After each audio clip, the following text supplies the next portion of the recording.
कक्षा 9 की गणित की पाठ्य पुस्तक का अध्याय 13 पृष्ठीय क्षेत्रफल एवं आयतन का हम अध्ययन कर रहे।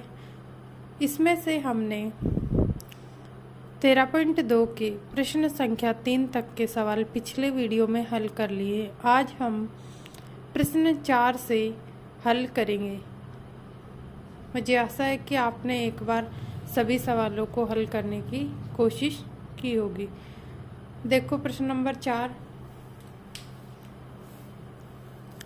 एक रोलर का व्यास 84 सेंटीमीटर और लंबाई 120 सेंटीमीटर है।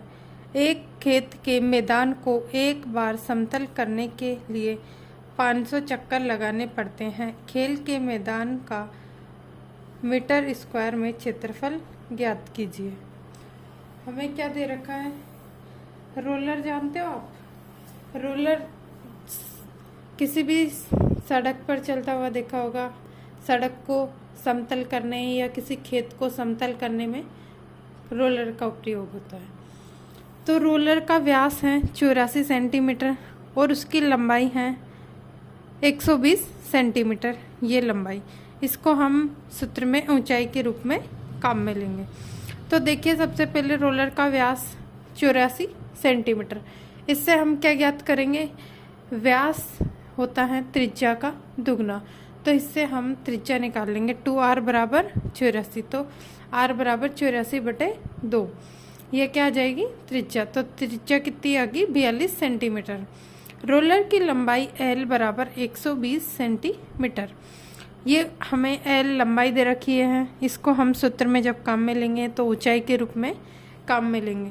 बेलनाकार रोलर का वक्र पृष्ठीय क्षेत्रफल बराबर बेलन का वक्र पृष्ठीय क्षेत्रफल।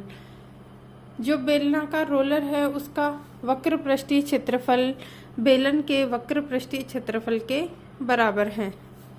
तो आगे देखिए, बेलन का वक्र पृष्ठीय क्षेत्रफल होता है 2πRh। ये सूत्र हम पिछले वीडियो में देख चुके हैं। आप एक बार उस वीडियो को देखेंगे तो आपको ये सूत्र अच्छे से याद आ जाएंगे। तो देखो, यहाँ मैं बार बार बोल रही हूँ कि बेलन की लंबाई को हम ऊंचाई के बराबर काम में लेंगे। तो इस सूत्र में हम मान रख देते हैं 2 की जगह 2। पाई का मान होता है 22/7। आर का मान हमें निकालना है। त्रिज्या कितनी निकाली है? 42 सेंटीमीटर। और h का मान है 120 सेंटीमीटर। ये हमने मान रख दिए सभी। 7 से ये 42 कटा था, तो जो संख्याएं कटेगी उसको हम काट देंगे। तो 7 से 42 को काटा कितनी बार? 6 बार।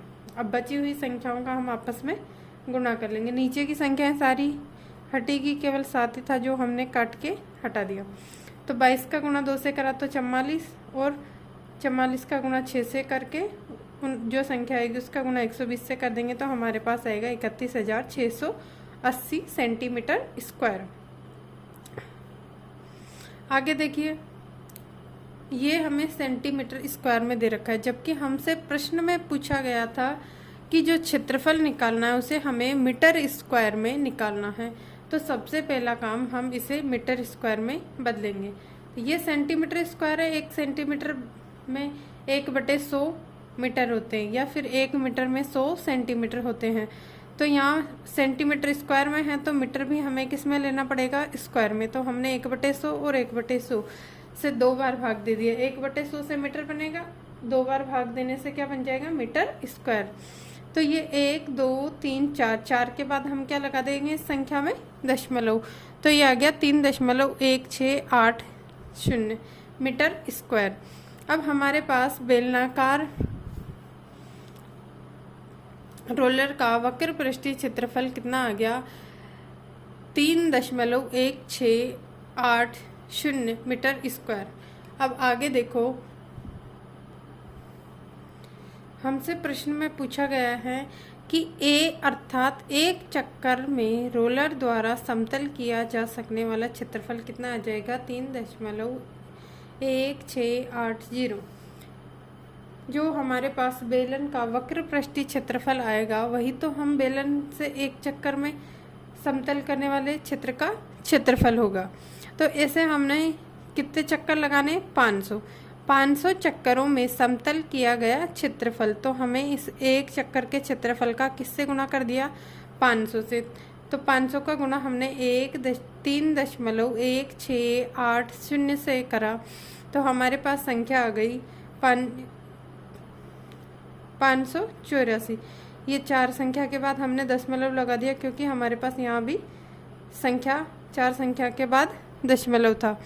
तो 1584 मीटर स्क्वायर, ये हमारे पास 500 चक्करों में समतल किया गया क्षेत्रफल आ गया।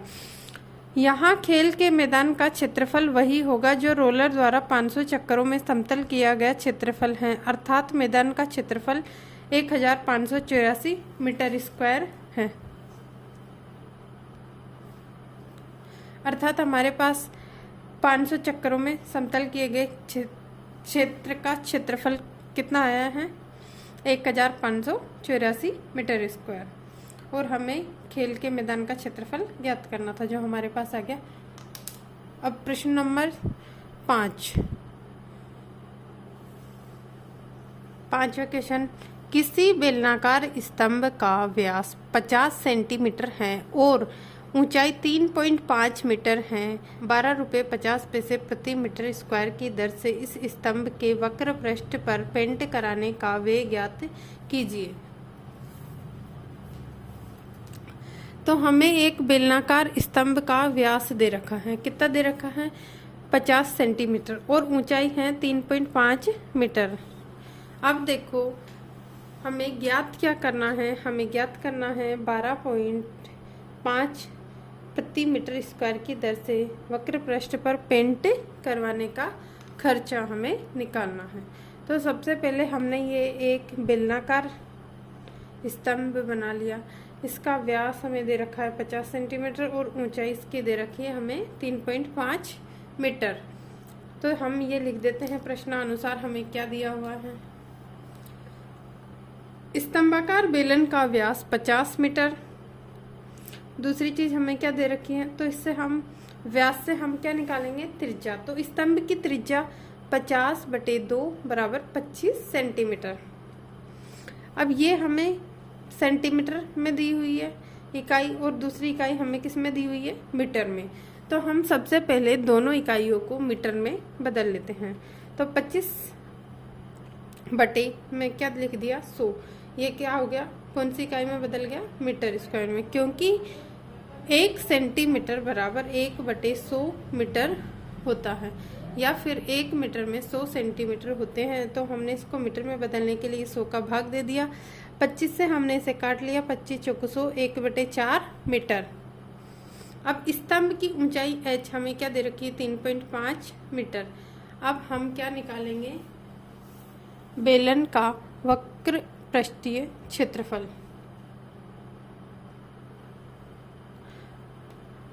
तो हमने अतः बेलनाकार स्तंभ का वक्र पृष्ठीय क्षेत्रफल का सूत्र होता है 2πr/h। ये सूत्र आपको याद हो गया होगा, पिछले सभी सवालों में सूत्र का प्रयोग हुआ है। तो यहाँ हमने 2 की जगह 2, पाई का मान हमारे पास होता है 22/7, आर का मान हमने निकाल लिया था ऊपर 1/4 मीटर, तो हमने 1/4 रख दिया, और h का मान हमें दिया हुआ है 3.5 मीटर, तो हमने 3.5 रख दिया। अब देखो 3.5, इस दशमलव को हटाने के लिए हमने बटे में क्या लिख दिया? 10। अब जो संख्याएं कट रही थी उनको हम काट लेते हैं। 7 से हमने 35 को काटा 5 बार, 5 से 10 को काटा 2 बार, 2 से 2 कटिया, और 11 और 4 को हमने किससे काट लिया? 2 से। 22 को 2 से काटा तो 11, और 4 को 2 से काटा तो 2। ये हमारे पास बचा है 11/2 मीटर स्क्वायर।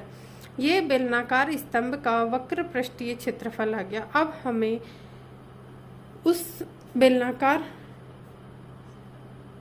वक्र पृष्ठ पर पेंट करवाने का खर्चा निकालना है। तो हमें 1 मीटर स्क्वायर पर पेंट करवाने का खर्चा कितना दे रखा है? 12.50।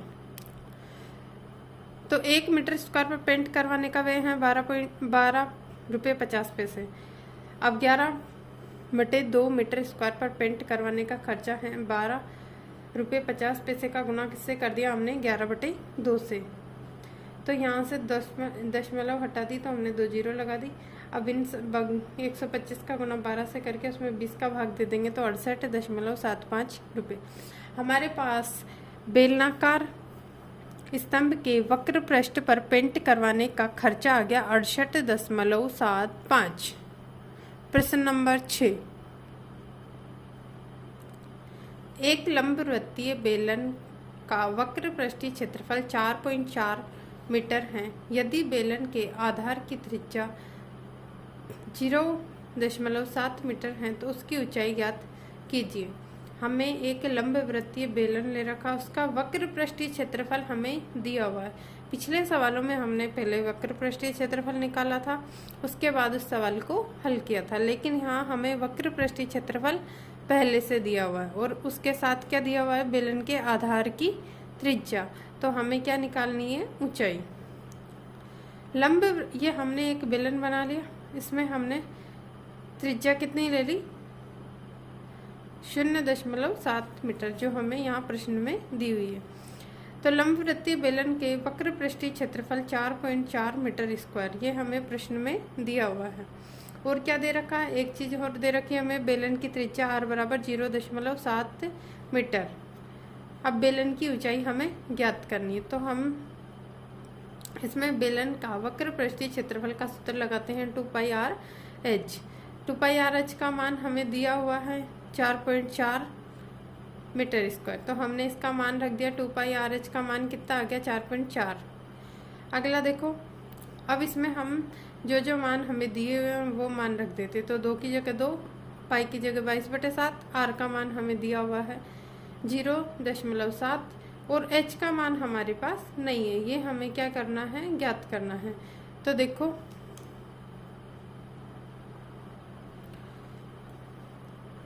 हमने पहले ये दशमलव हटाने के लिए बटे में क्या ले लिया 10, 7 से हमारा 7 कट गया। अब ये h को हम इस तरफ रख लेंगे और बाकी संख्या बची है उसका क्या कर देंगे, पक्षांतरण। तो पक्षांतरण करने पर 10 इधर 4.4 के गुणा में आ गया और 2 गुना 22 इसमें बटे में आ गया।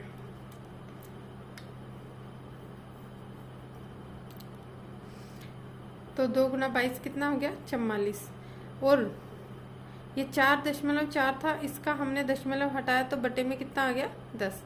अब इन संख्याओं में जो संख्याएं कट रही है उसे हम काट लेते हैं, बची हुई संख्याओं को लिख देंगे।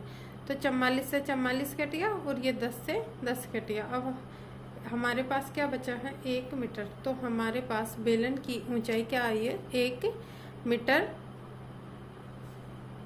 इस प्रकार हमने प्रश्न नंबर 6 तक के सवाल हल कर लिए। आप आगे के सवालों को एक बार करने की कोशिश कीजिए, नहीं हुए तो आप हमारे अगले वीडियो में उन सवालों का हल देख सकते हैं।